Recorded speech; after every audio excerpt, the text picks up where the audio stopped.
Welcome back to Preparedness. Today we are going to talk about some of the threats that I believe are out there from a just kind of security perspective.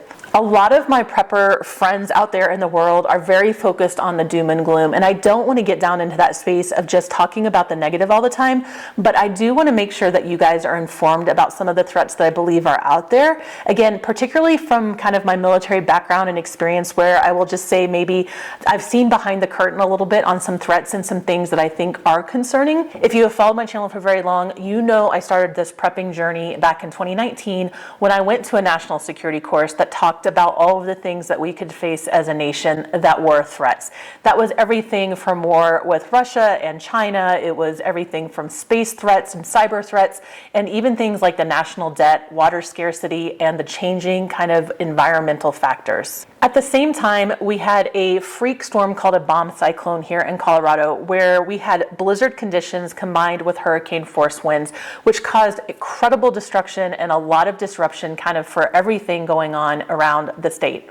In military planning, we use a thing called the most likely course of action and the most dangerous course of action to inform our planning efforts.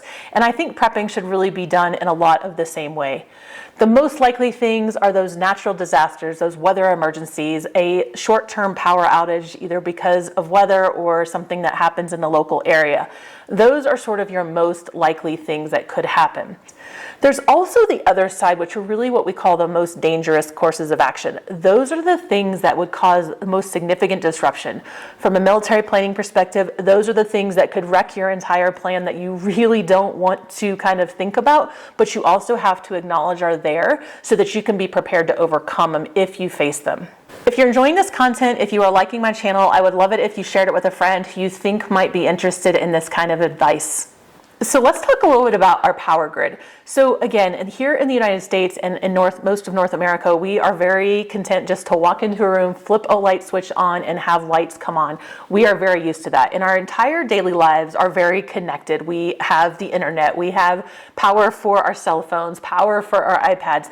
We are very energy dependent, and we are very used to having that in our homes. But what I want to focus on today is just kind of the fragile nature of our power grid. So our power grid is older infrastructure, was built a long time ago and wasn't necessarily ready to kind of sustain the output that it is required to do with all of the new technology and things that are going on in our world today. So the Washington Post just published a story that was talking about how our aging power grid system is not ready for the power demands that are being created.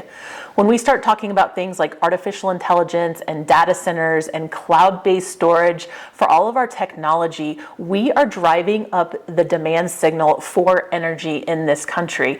And the grid is not built to sustain that level of power consumption. So in addition to that increased usage that we have on the power grid, we also know that our power grid is very susceptible to cyber attacks. So if you just Google cyber vulnerabilities and power grids, you will see a number of reports from government agencies that talk about the fact that our energy grids are very susceptible to cyber attacks. So here's the deal. With cyber attacks, a lot of those times, those things are not necessarily long-term kind of outages, but they could be, right? So what we have seen so far is a lot of ransomware attacks. That basically means that a criminal actor puts bad code on a system, shuts it down, and then requires money for someone to come in so that they can clear the code and turn it back on. Those are relatively short-term disruptions. However, we know if there can be short-term disruptions, there could also be longer-term disruptions to our power grid. So do me a favor, drop a comment below and tell me what you miss the most when the power is out. The second piece that I kind of want to talk about that we have seen a lot over the last 4 or 5 years are just supply chain disruptions. Again, that horrible event in Baltimore where the bridge collapsed is a great example of a threat that can really disrupt our supply lines without really any malicious intent, but just an accident. We've also seen things like supply chain delays because of port impacts out on the West Coast. We've also seen things during COVID where all of our supply chains got slowed down. So that supply chain challenge is really because a lot of what we do in the United States now is called just-in-time shipping, which means that stores don't have kind of those back rooms anymore full of goods like they did back in the olden days.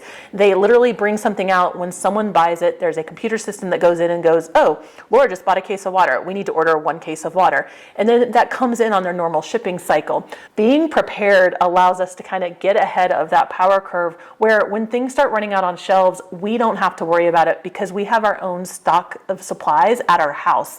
And now I kind of want to shift gears into what I would consider the most dangerous piece of kind of what we could face from a preparedness perspective, and that is just cyber attacks. So I was the Joint Cyber Center Chief at NORAD Northcom, which meant that I got to learn a lot about vulnerabilities from a cyber perspective. And I'll tell you that it wasn't something that I had really paid attention to a lot before I took that job. Yes, I knew there were cyber threats out there. Yes, I knew cybersecurity was a big deal, but that really kind of raised my awareness to the fragile nature of our critical infrastructure and some of the challenges that it could have.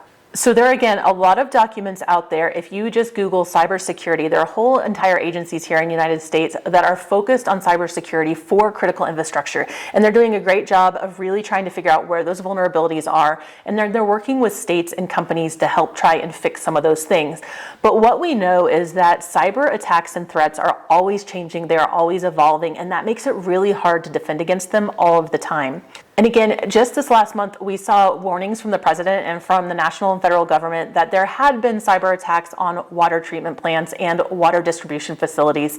So what does that mean? That means that at some point you could go and turn on your faucet and water might not come out. And we know that those are things that the enemy in theory could target in attack against us that would really disrupt our pattern of life.